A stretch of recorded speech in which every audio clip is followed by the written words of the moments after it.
Добрый вечер, группа. Скоро 8 марта, надеюсь, вы не забыли.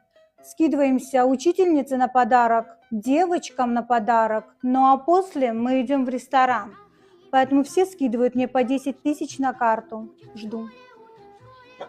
Какие еще 10 тысяч? У меня здесь пенсии даже 10 тысяч нету. Зачем этим детям ресторан? Пускай дома сидят, блинчики кушают.